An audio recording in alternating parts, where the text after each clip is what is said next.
بسم الله الرحمن الرحیم. وما صفحه ده د اول باب اتلسم نمبر حدیث دی.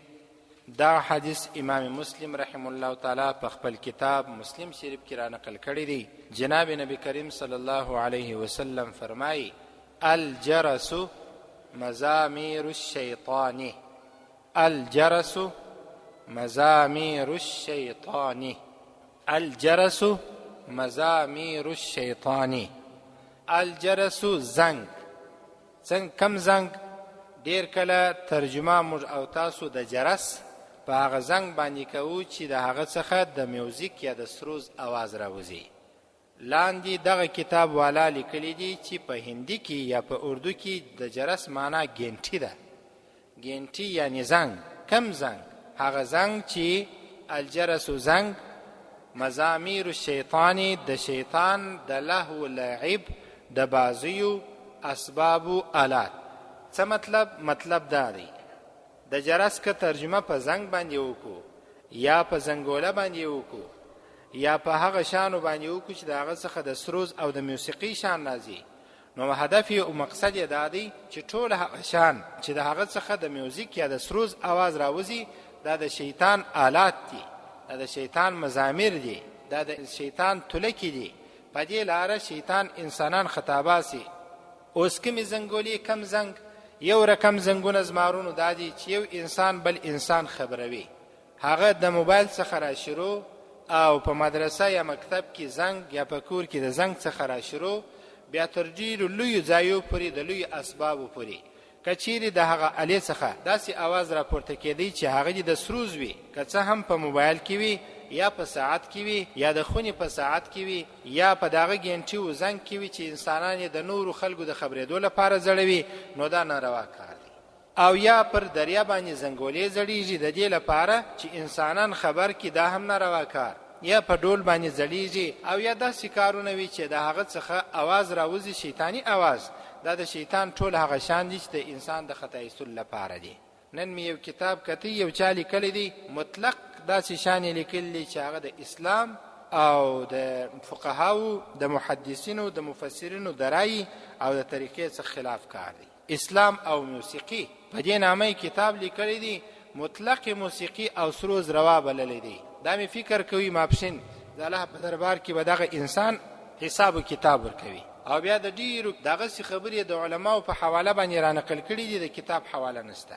اسلام او موسیقي قاضي محمد حسن حقیار په نامه یو چا لیکلی دی. زور تاریان سوم چې د دلاوري څنګه کوي او دی دا وایي په کمزوري حدیث کې لا څوک دانسي ثابتولای چې موسیقي دی ناروا وي.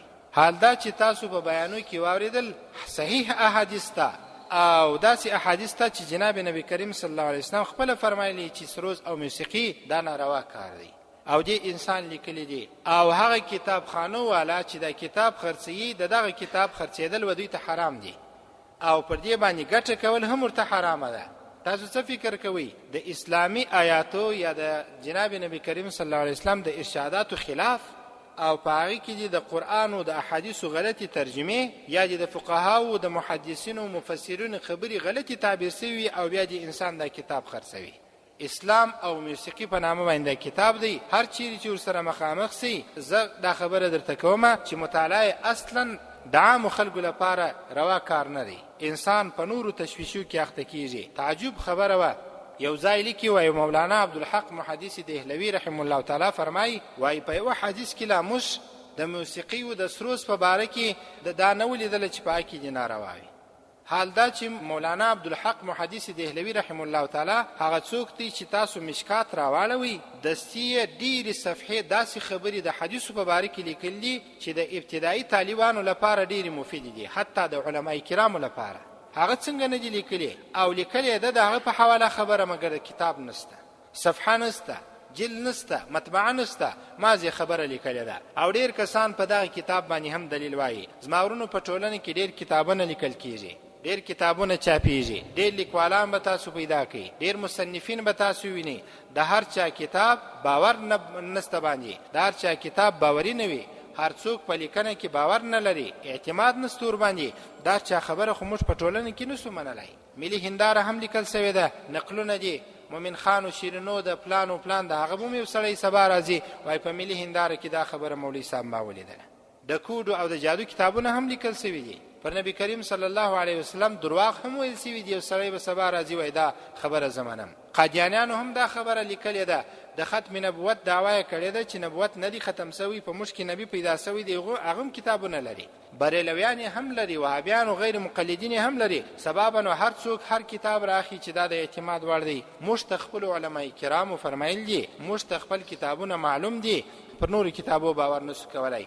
دا تر دې پر راپات سودا کتاب چې ما مطالعه کوي باقي ډېرې درنې او ګرانې خبرې وي، داغه د مطالعې څخه انسان ځان وساتي. الله رب العزت پر موږ تاسو د عمل کولو توفیق را نصیب کړي.